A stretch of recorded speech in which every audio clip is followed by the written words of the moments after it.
Assalamualaikum warahmatullahi wabarakatuh. Perkenalkan, nama saya Falasifa Najwa Hikmah dari kelas 3A dengan NIM P27242024-017 dari kloter 1. Di sini saya akan membuat video murojaah tentang obat saluran napas, obat hormonal, dan obat anti diabetes. Sekian, langsung saja untuk video murojaahnya. Terima kasih. Golongan yang pertama, golongan pernapasan. Golongan pertama itu golongan B agonis. Yang pertama ada salbutamol. Itu indikasinya buat bronkospasme atau asma akut, PPOK. Terus dosis umumnya itu inhalasi 100 sampai 200 mikrogram saat serangan. Terus untuk oralnya itu 2 sampai 4 mg. Maksimal 32 mg per harinya. Untuk cara pemberiannya ada inhalasi sama oral.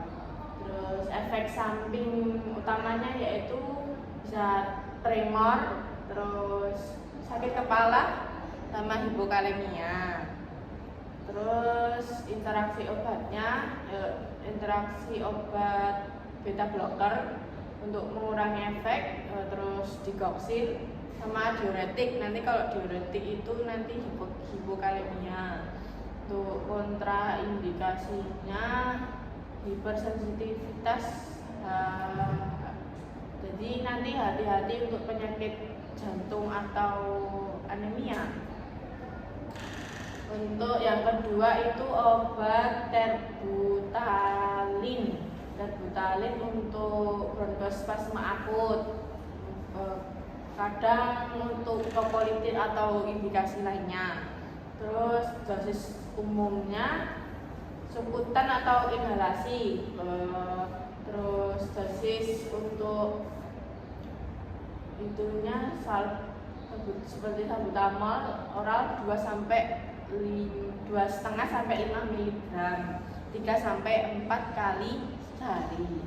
Untuk cara pemberiannya inhalasi atau tablet atau suntikan tadi. Terus efek samping utamanya itu sama seperti salbutamol, tremor, palpitasi atau restlessness. Terus untuk interaksi obatnya sama beta blocker. Terus interaksi obat lainnya itu nanti obat simpatometik lain. Terus untuk selanjutnya itu kontraindikasi yang lain. Obat ini kontraindikasi untuk orang yang punya penyakit jantung seperti nanti kan kalau penyakit jantung itu merembet ke hipertensi dan penyakit lainnya. Terus obat ketiga itu fenoterol.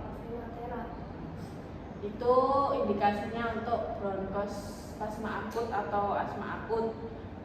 Dosis umumnya inhalasi, ini obatnya inhalasi. Dosis per produknya 100 sampai 200 mikrogram per puffnya, per itunya. Cara pemberiannya yaitu inhalasi atau nebulizer. Terus efek sampingnya sama untuk ini B agonis, tremor, terus palpitasi atau kalau ini ada takikardianya. Terus interaksi obatnya beta blocker sama digitalis. Terus kontraindikasinya penyakit jantung berat. Terus selanjutnya obat salmeterol itu untuk obat pemeliharaan asmanya atau COPD atau COPD itu laba. Terus dosisnya itu inhalasi sama obatnya 50 mikrogram 2 kali per hari, tergantung produknya. Cara pemberiannya yaitu ya seperti itu, inhalasi. Terus efek sampingnya sama tremor, palpitasi. Kalau yang ini ada efek samping sakit kepala sama kram. Terus interaksi obatnya, kalau yang ini tuh inhibitor CYP34 kuat, atau nanti itu kadar kombinasinya tertentu. Terus kontraindikasinya, jangan gunakan obat laba tunggal pada asma tanpa ICS. Jangan gunakan obat laba tunggal untuk ICS atau resikonya eksaserbasi. Terus yang kelima itu obat formoterol. Itu sama kayak salmeterol, itu untuk pemeliharaan asma dan COPD. Tapi ini onsetnya lebih cepat. Terus dosisnya inhalasi 12 mikrogram 2 kali sehari, tergantung produknya. Cara pemberiannya itu inhalasi. Terus efek sampingnya tremor, palpitasi sama. Terus untuk interaksi obatnya itu sama kayak tadi, nanti menimbulkan efek sistemiknya. Terus kontraindikasinya infeksi untuk orang yang punya infeksi saluran nafas aktif atau TBC, perlu dievaluasi, harus hati-hati. Terus obat yang ke-6 itu ada budesonid ICS, itu untuk kontrol inflamasi atau asmanya, mengontrol asmanya atau maintenance. Terus dosisnya inhalasi 200 sampai 800 mikrogram tergantung per hari, tergantung produknya. Terus untuk cara pemberiannya yaitu inhalasi. Terus efek sampingnya itu kandidiasis oral, sedikit resiko sistemik kalau dosisnya tinggi. Terus interaksi obatnya inhibitor kuat atau CYP34, itu nanti efek peningkatan efek sistemik. Terus kontraindikasinya sama kayak tadi. Terus yang obat selanjutnya itu methylprednison. Methylprednison itu methylprednisolon. Indikasinya untuk asma atau PPOK, indikasi untuk orang yang inflamasi sistemik, kondisi inflamasi sistemik. Terus dosisnya itu oral 4 sampai 48 mg per harinya, tergantung indikasi orangnya itu. Diberinya secara bisa oral, ada obat yang intravena, ada obat yang intramuskular. Terus efek sampingnya hiperglikemia itu bisa, hipertensi bisa ke osteoporosis. Terus interaksi obatnya itu ada banyak, seperti NSAID. Terus kalau kontraindikasinya infeksi sistemik, nanti nggak terkontrol. Terus ada diabetes juga, untuk orang diabetes itu memerlukan pengawasan khusus. Terus selanjutnya ada fluticasone propianat.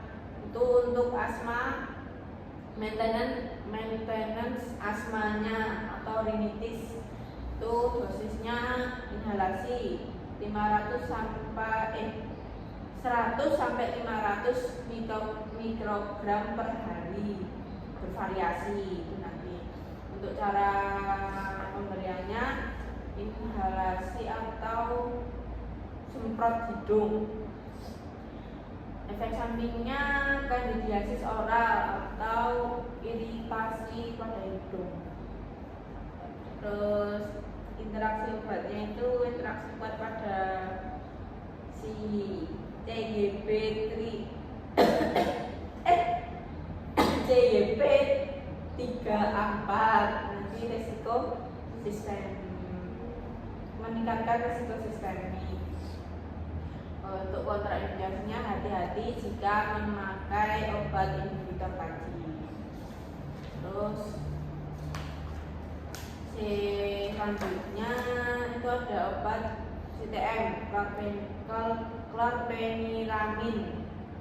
Itu untuk indikasinya untuk obat alergi atau rinitis.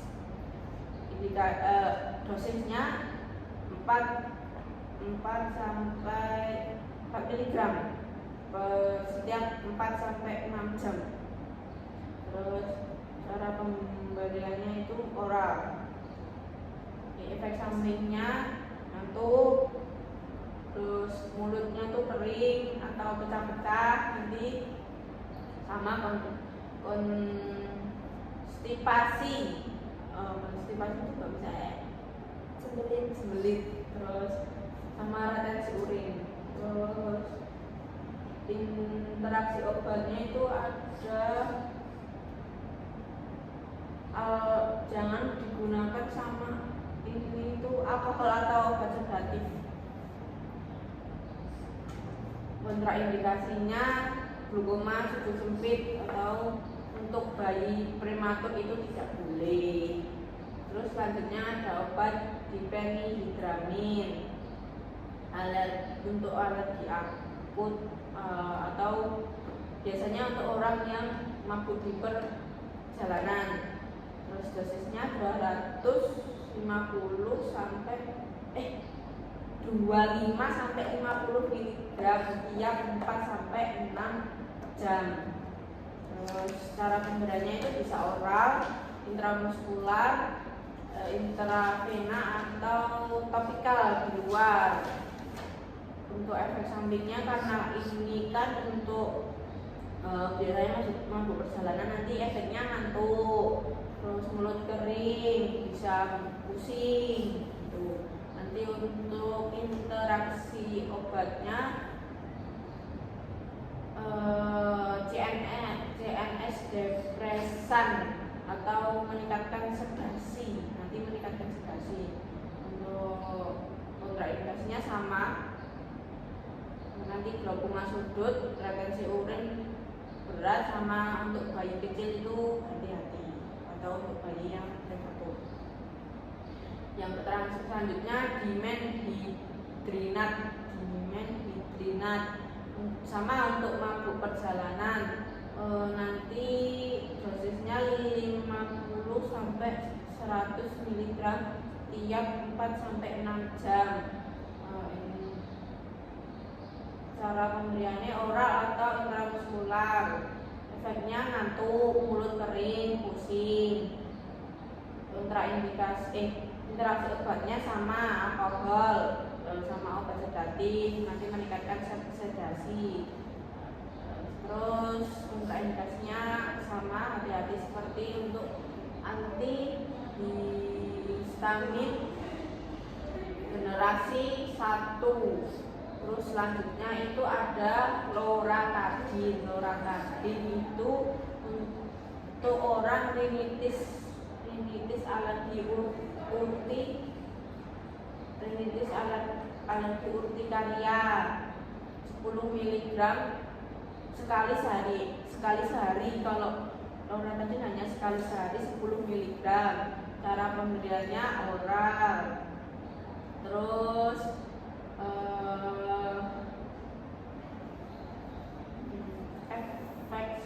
efek sampingnya sakit kepala,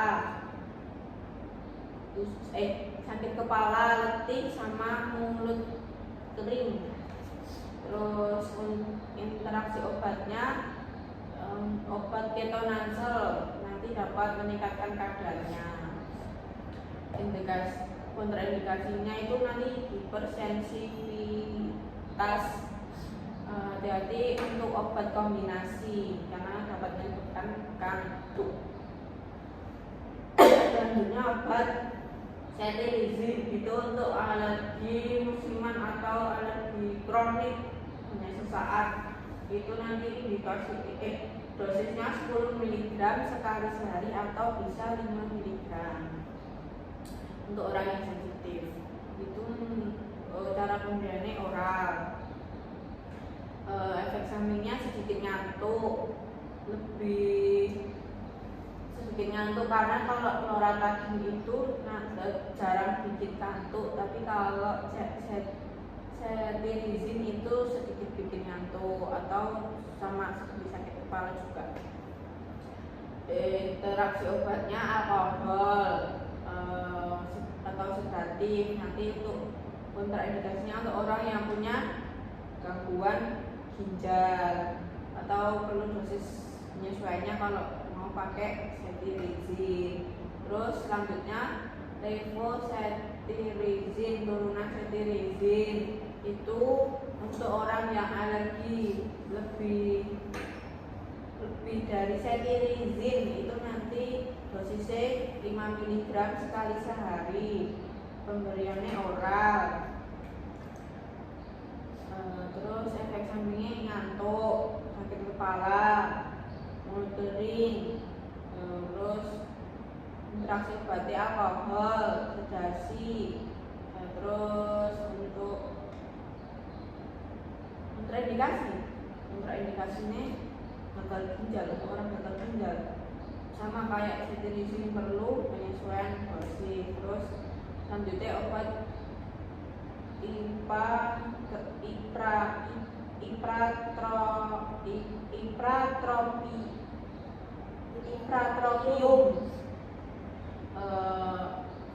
Itu untuk obat bronkospasme. Nanti dosisnya untuk inhalasi 2 pak atau 34 mikrogram. Untuk dosis seharinya itu 500 mikrogram 3-4 kali sehari. Cara pemberiannya yaitu ya tadi inhalasi. Terus efek sampingnya kebanyakan tuh mulut kering, terus kayak retensi urin. Terus interaksi obatnya antikolinergik atau selanjutnya kontraindikasi nih untuk orang yang punya glaukoma, sudut sempit, atau untuk orang yang punya retensi urin. Terus obat selanjutnya tiotropium bromid, itu untuk orang yang punya indikasi pemeliharaan PPOK untuk asma add-on. Terus dosisnya 2,5 sampai 5 mikrogram sekali sehari. Itu nanti cara pemberiannya inhalasi. Efek sampingnya mulut kering atau konstipasi. Terus interaksi obatnya antikolinergik. Terus kontraindikasinya sama, termasuk sudut sempit, retensi urin berat. Terus selanjutnya obat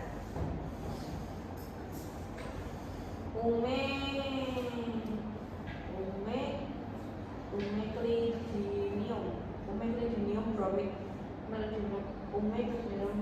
atau disingkat LMA.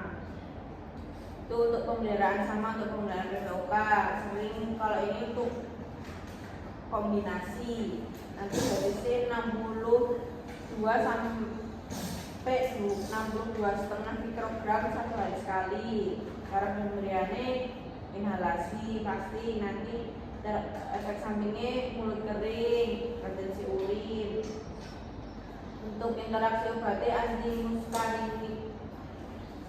muskarini, nanti kontraindikasinya glaukoma, sudut atau sama retensi urin berat. Terus lanjutnya dextrometorphan. Obat dextrometorphan kuwi dienggo batuk kering non produktif, dosisnya 10 sampai 30 mg tiap 4 sampai 6 jam. Tiap 4 sampai 6 jam. Itu oral nanti. Karena untuk batuk biasanya oral. Biasanya sediaannya sirup, bisa tablet. Efek sampingnya pusing, mual, konstipasi. Nanti kalau obat dari situ bisa halusinasi. Terus interaksi obatnya antimuskarin bukan. Resiko serotonin sindrom atau nanti kalau itu quanitin bisa meningkatkan obatnya ini. Kalau quinitin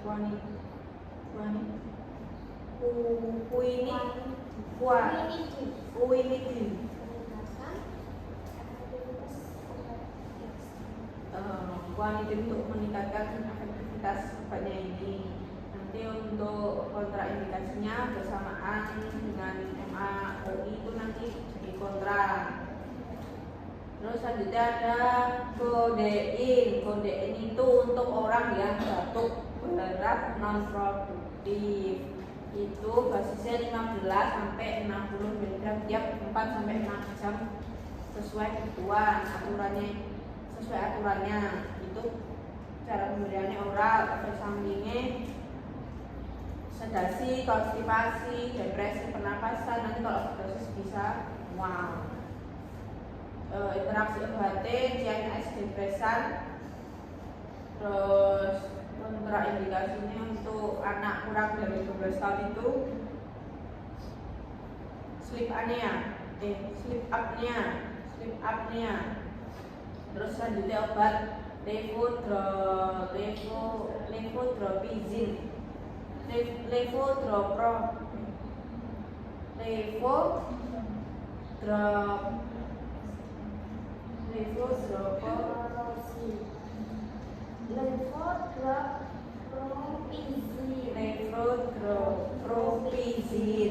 Levotropizin untuk batuk kering.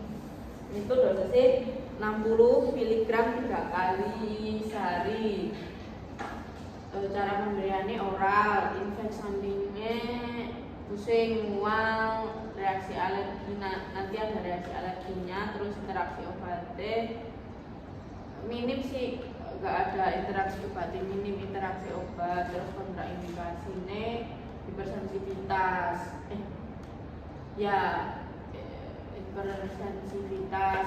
Terus selanjutnya obat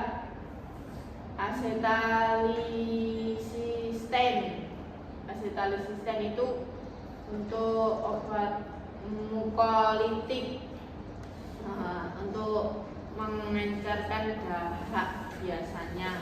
Terus dosisnya 200 sampai 400 mg per hari. 2 sampai 3 kali sehari.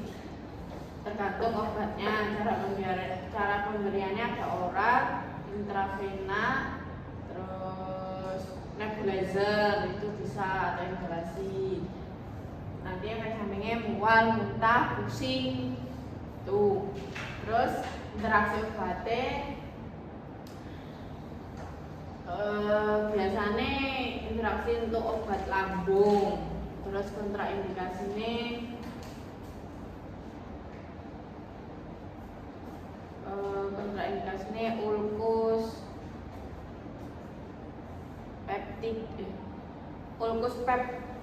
ulcus pepticum. Terus selanjutnya obat Bromhexin. Bromhexin itu masih sama untuk mengencerkan dahak, dosisnya 8 mg 3 kali sehari, tergantung obatnya, pemberiannya sama oral. Terus efek sampingnya mual, diare, sakit kepala. Nanti kalau interaksi obatnya dapat meningkatkan penetrasi antibiotik. Biasanya untuk antibiotik, terus kontraindikasinya kalau anak kurang dari 2 tahun itu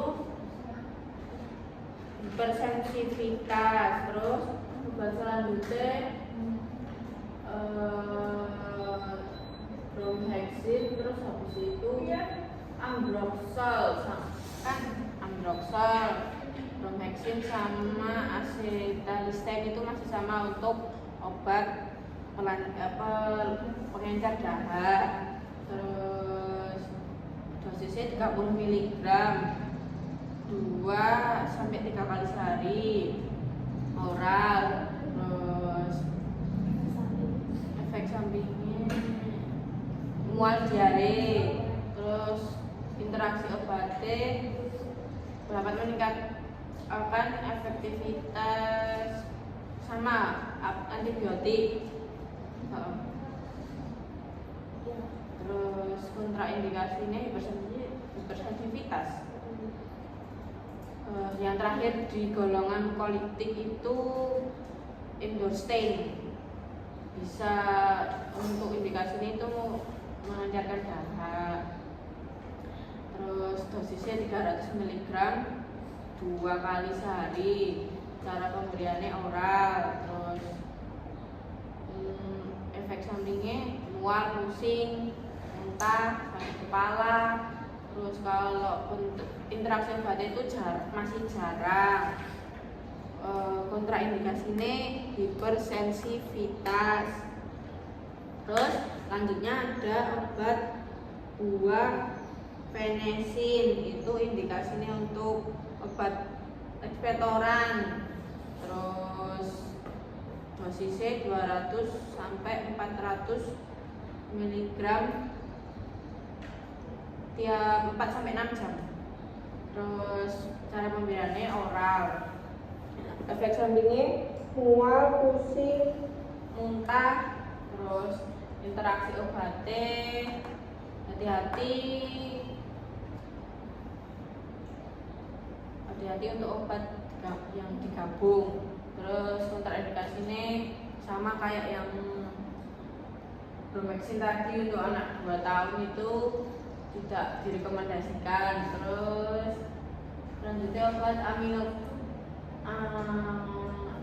amonium klorid, itu untuk ekspektoran juga.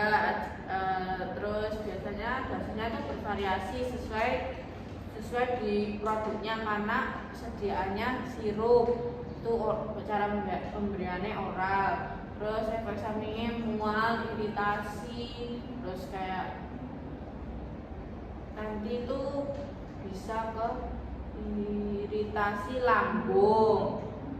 Terus interaksi obatnya dapat meningkatkan lambung ini ekresi obat lain. Terus kontraindikasinya gagal ginjal berat. Terus yang selanjutnya ada pseudoephedrine HCl, indikasinya untuk dikoistan atau biasanya kalau hidungnya kesumbat, nggak bisa nafas. Dosisnya 60 mg tiap 4-6 jam. Terus cara minumnya oral. Kalau efek sampingnya itu peningkatan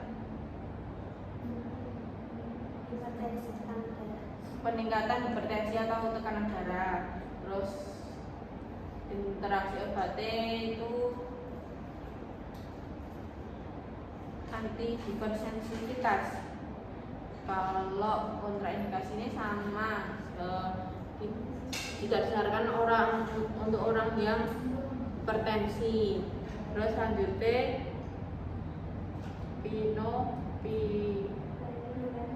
phenylephrine HCl. Phenylephrine HCl itu sama, masih dekongrestan. Terus dosisnya oral tiap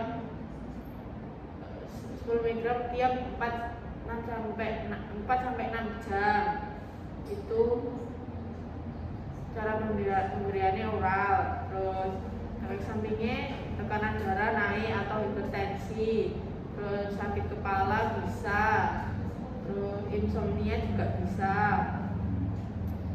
Terus interaksi obatnya, risiko hipertensi atau obat untuk anti hipertensi. Nanti kontraindikasinya sama, untuk orang yang punya hipertensi itu tidak boleh. Terus yang selanjutnya terakhir ya, ephedrine HCl. Ephedrine HCl itu indikasinya masih sama, dekongrestan.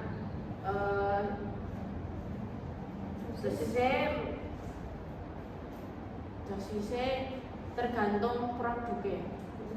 Terus cara pemberiannya itu ada yang injeksi, ada yang oral. Terus efek sampingnya mual, tremor, hipertensi, sama takikardia. Terus interaksi obat untuk stimulan itu tidak boleh. Terus kontraindikasi ini hipertensi untuk orang yang punya hipertensi. Jadi kalau obat dekongrestan itu tidak boleh untuk orang yang punya hipertensi.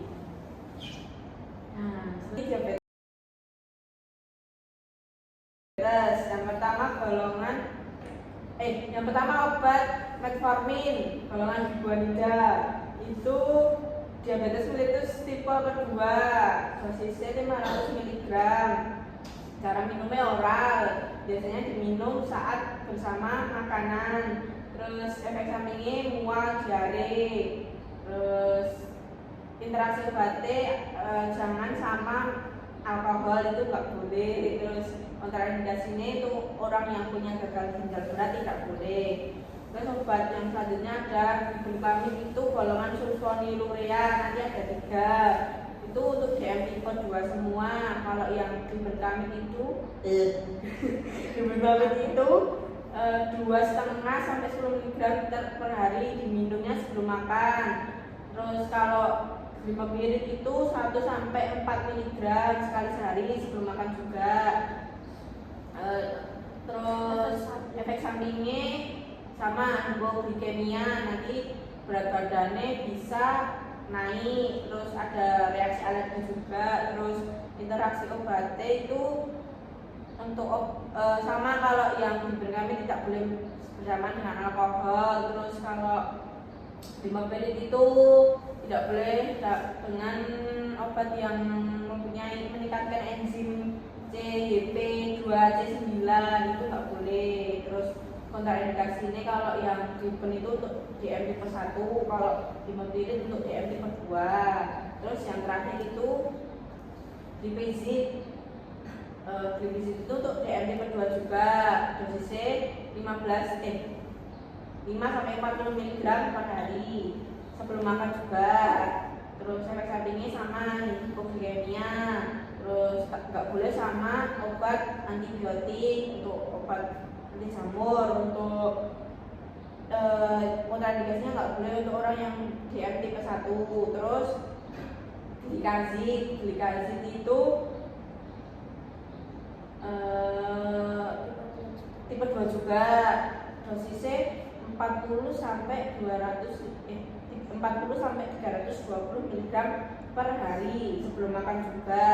Itu efek sampingnya sama, hipoglikemia. Terus interaksi obatnya nggak boleh untuk obat hipoglikemik lain. Terus kontraindikasi ini nggak boleh untuk DM tipe 1 juga. Terus obat tolbutamid. Tolbutamid itu untuk DM tipe 2. Dosisnya 500 sampai 2000 mg per hari. Terus minumnya sebelum makan juga. Efek sampingnya sama, hipoglikemia, hipoglikemia. Terus kalau interaksinya banyak obat yang dapat meningkatkan efek ini, jadi jarang dipakai, makanya obatnya jarang dipakai. Terus kontraindikasinya untuk itu sulfonylurea lain tidak boleh.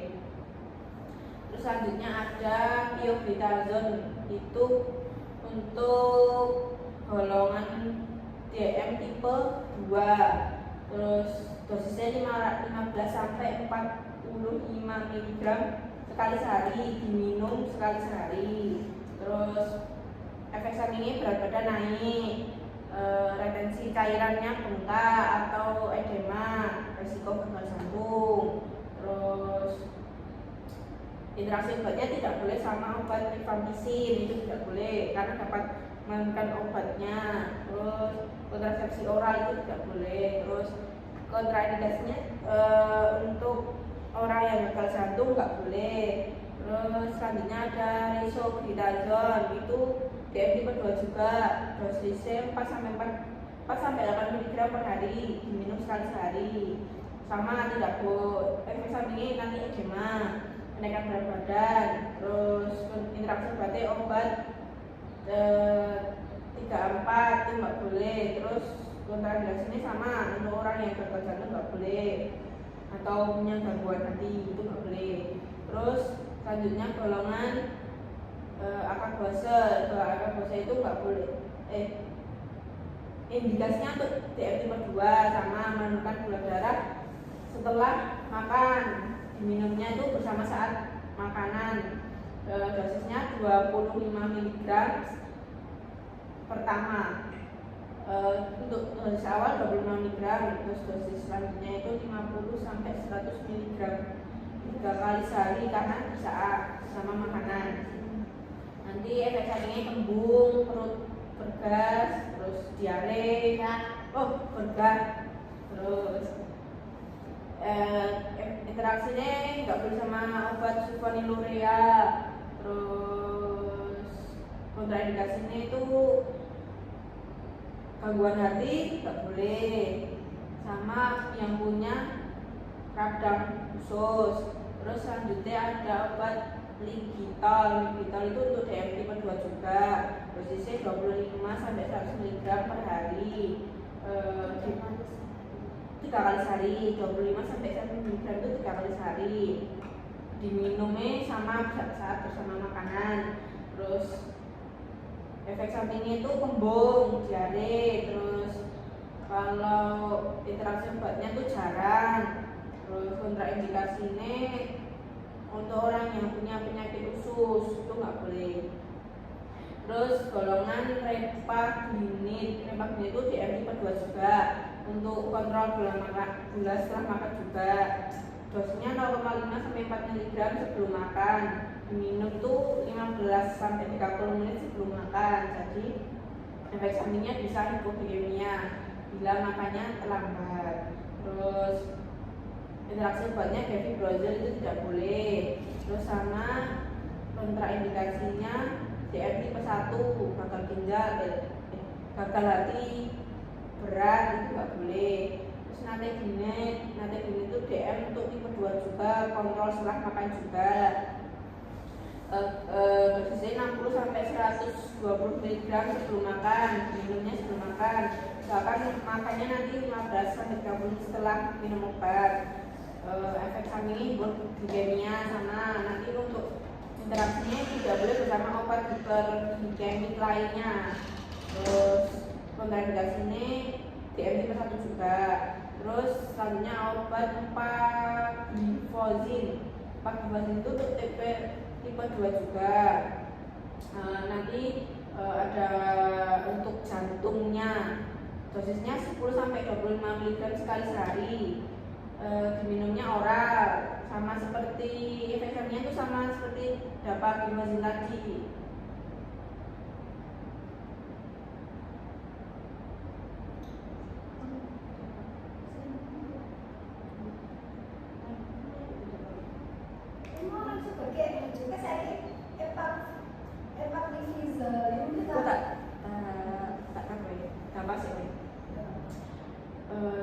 HBT itu golongan dapat glyphosine sama 4 glyphosine sama canan glyphosine itu DM tipe 2 semua. Kalau yang dapat dosisnya 5 sampai 10 sekali hari. Kalau 4 10 sampai 25. Kalau cana itu 100 sampai 300 mg. Diminumnya oral semua sekali sehari sebelum makan pagi. Terus untuk efek sampingnya sama infeksi saluran kemih nanti bisa. Terus jamur genital itu bisa. Terus interaksi obatnya diuretik itu nggak boleh, semuanya tuh nggak boleh sama diuretik. Untuk kontraindikasinya gagal ginjal berat itu semua nggak boleh. Selanjutnya ada insulin glargin untuk DM tipe 1 dan 2. Dosis awalnya itu 10 unit bisa 6 hari atau 0,1 sampai 0,2 per unitnya. 0,1 sampai 0,2 unit per kilogram per hari. Tuh. Terus efek sampingnya diminumnya oral. Insulin sekutan. Terus habis itu efek sampingnya hipoglikemia, kebanyakan itu hipoglikemia. Terus interaksinya obat beta blocker. Kontraindikasinya untuk obat yang hipoglikemia itu nggak boleh. Terus insulin Lispro itu sama untuk DM tipe 2 untuk ngontrol gula setelah makan. Dosisnya individual berdasarkan dari dokternya. Terus cara pemberiannya itu suntik 15 menit sebelum makan. Terus habis itu interaksi obatnya sama kayak insulin tadi, beta blocker nggak boleh. Terus kontraindikasinya hipoglikemia berat. Terus yang punya alergi insulin juga nggak boleh. Terus insulin human itu DM tipe 1 2 juga, dosisnya sama tergantung dokternya. Nanti cara pemberiannya sekutan, intravenous juga bisa. Efek sampingnya hipoglikemia. Terus kalau interaksi obatnya beta blocker juga. Kontraindikasinya hipoglikemia juga. Terus insulin dulu ya? Itu obat sitagliptin, vildagliptin, sasagliptin itu untuk sitagliptin, vildagliptin, sasagliptin, linagliptin, alogliptin itu untuk DM tipe 2 semua. Terus kalau sita itu dosisnya 100 mg. Kalau Vilda itu 50 mg 2 kali sehari. Kalau Sasa 2,5 sampai 5 mg 1 kali sehari. Kalau Lina 5 mg. Kalau Alo itu 25 mg sekali sehari. Itu oral semua. Efek sampingnya untuk Sita itu sakit kepala. Semuanya ada efek samping sakit kepalanya. Terus kalau Sasagliptin itu bisa meningkatkan risiko gagal jantung. Terus kalau interaksi obatnya Sita itu dikoksin nggak boleh. Vilda itu untuk interaksinya jarang. Untuk Sasa itu obat CYB34 itu nggak boleh. Terus kalau Lina itu sama kayak Vilda, interaksinya masih sedikit. Alo juga masih sama. Untuk kontraindikasinya riwayat pankreas itu nggak boleh kalau buat Sita. Terus kalau Vilda itu gangguan hati nggak boleh. Sasa itu gangguan ginjal nggak boleh. Yang punya riwayat gagal jantung juga nggak boleh. Kalau Lina riwayat pankreatitis itu nggak boleh. Kalau Alo itu sama kayak Sasa, gagal ginjal itu nggak boleh. Pankreas juga. Terus selanjutnya itu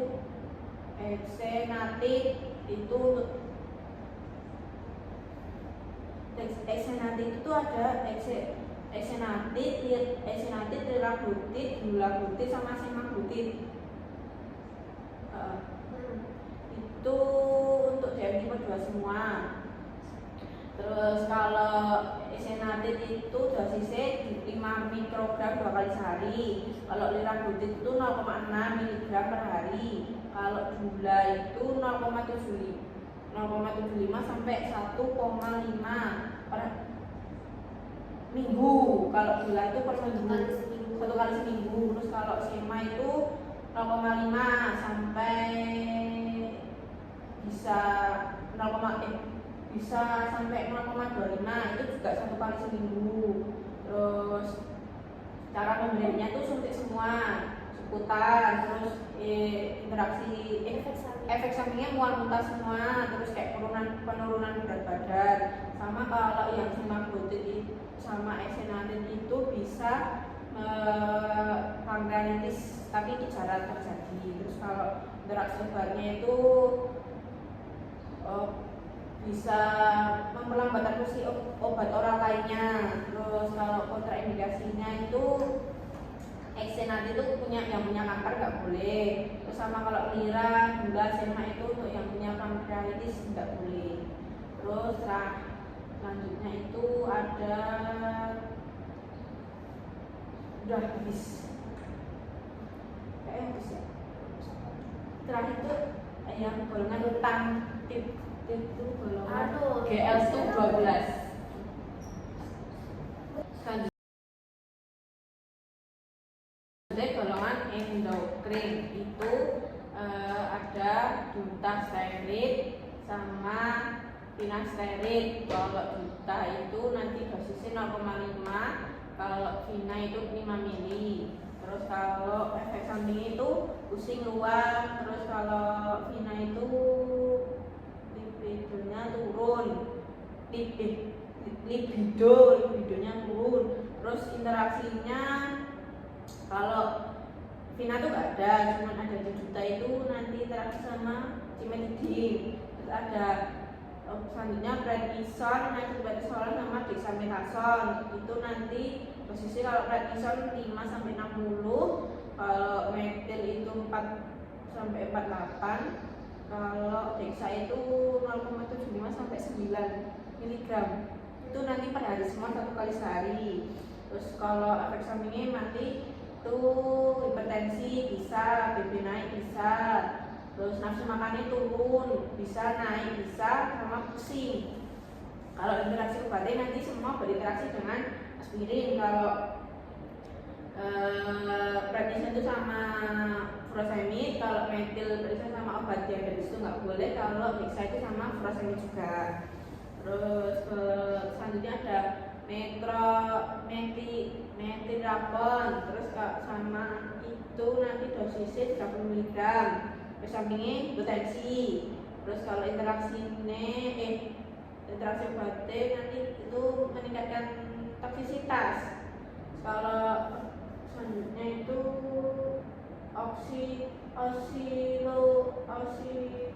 oxylodosat, dosisnya 2 mg 2 kali sehari. Efek sampingnya mual, pusing, bisa edema juga. Terus interaksi obatnya sama serotonin, itu dapat meningkatkan kadar oxylodosatnya. Terus itu selanjutnya ada ketonazol, glutamid sama spironolakton. Itu posisi kalau keto itu 200 mg, kalau glutamid itu 250, kalau spirono itu 25 sampai 100. Interaksinya mual semua.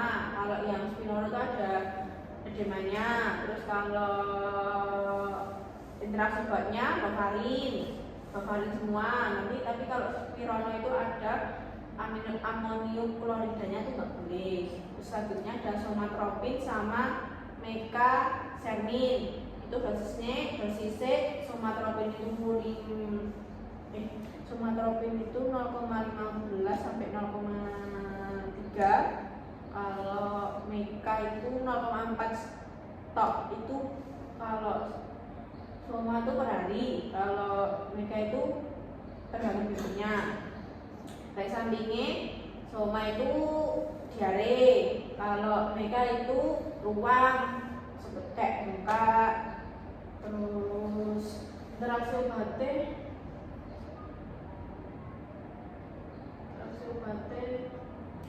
pil KB nggak boleh. Terus kalau mega itu nggak bersama obat diabetes. Terus golongan selanjutnya itu desmopresin sama vasopresin. Nanti itu dosisnya kalau desmo itu 0,1 sampai 0,4, kalau vaso 0,25 sampai 0,5 per jam. Kalau yang desmo tadi 2 kali sehari. Efek sampingnya desmo pusing mual, kalau vaso itu hipertensi. Nanti kalau interaksinya itu desmo nggak boleh sama prednison, kalau vaso itu albutamol nggak boleh. Terus selanjutnya ada konifaktan.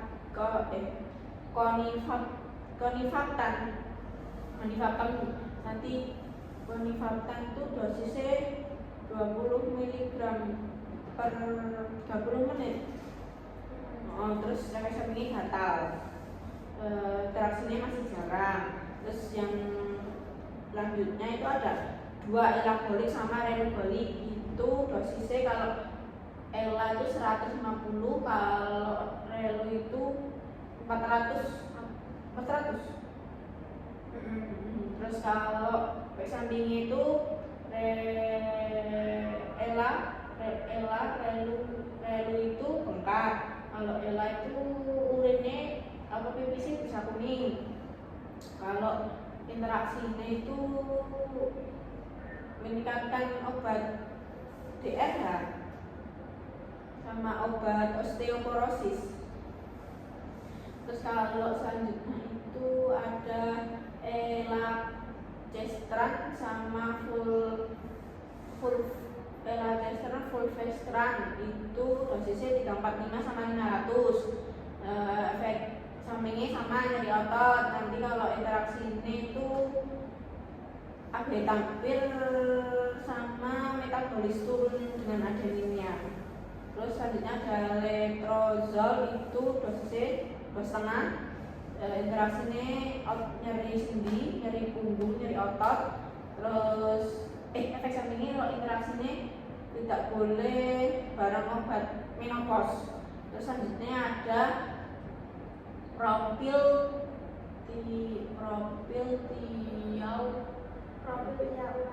propylthiouracil, metimazol, carbimazole. Itu dosisnya 300 mg per hari, 0,4 mg per kilogram per hari juga, sama 15 mg per hari. Efek sampingnya itu ada demam semua sama ruam di kulit, rambutnya. Kalau carbimazole itu bisa tipis. Terus interaksi obatnya itu meningkatkan koagulan. Terus habis itu obat ulilpristal, itu dosisnya ulilpristal itu 300 mg.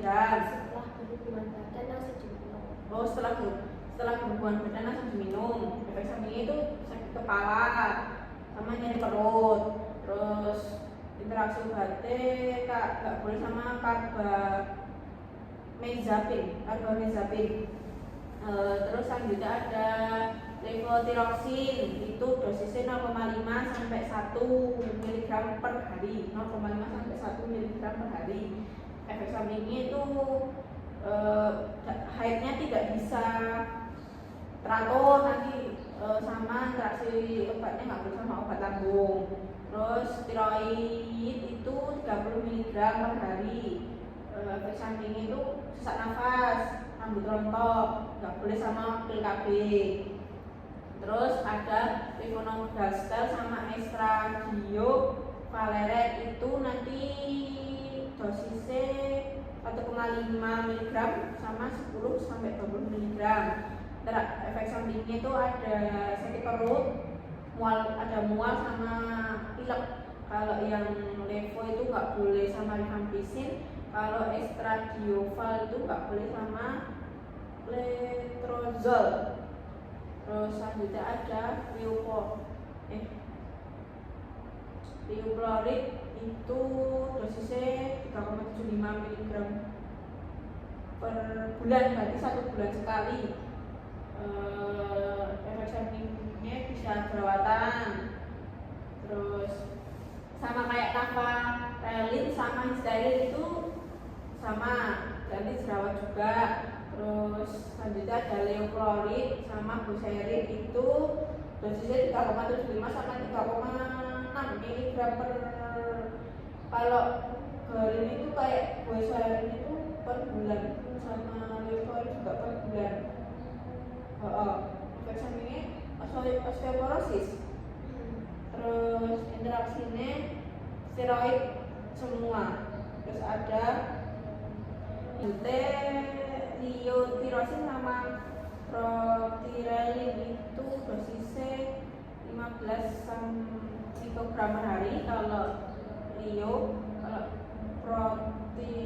protirelin itu 200 sampai 500 mikrogram. Terus efek sampingnya itu mukanya merah, bibirnya naik, terus mual, terus badannya terasa panas. Terus interaksinya itu bisa efektif dengan kolestipol. Kalau yang liotirosin. Terus selanjutnya ada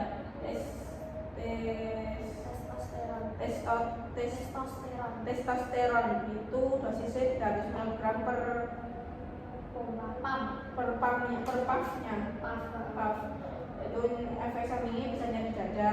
Kalau interaksi obatnya belum ada. Terus selanjutnya ada metil turunan testosteron itu dosisnya 50 sampai 200 mg per hari juga. Terus efek sampingnya warna kulitnya tuh bisa berubah, interaksinya sama masih belum banyak. Selanjutnya ada kalsium sitrat sama kalsium karbonat itu dosisnya 1,35 sama 1 sampai 1,3 gram 4 kali sehari. Kalau yang kalsium sitrat itu 1 hari sekali. Efek sampingnya bisa sakit perut. Terus kalau interaksinya itu aspirin sama acebutolol. Terus selanjutnya furosemid itu dosisnya 80 mg per hari. Efek sampingnya itu volume urinnya itu banyak, kayak sering pipis sama mual. Interaksi obatnya sama aspirin. Terus kayak ada hidrokortison itu dosisnya 100 sampai 500 mg. Efek sampingnya hipoglikemia sama hipertensi. Terus interaksi obatnya nggak bersama NSAID, bisa pendarahan nanti. Kortison asetat juga NSAID bisa menyebabkan pendarahan. Dosisnya itu beda 25 sampai 300. Kalau hidrokortison 100 sampai 500.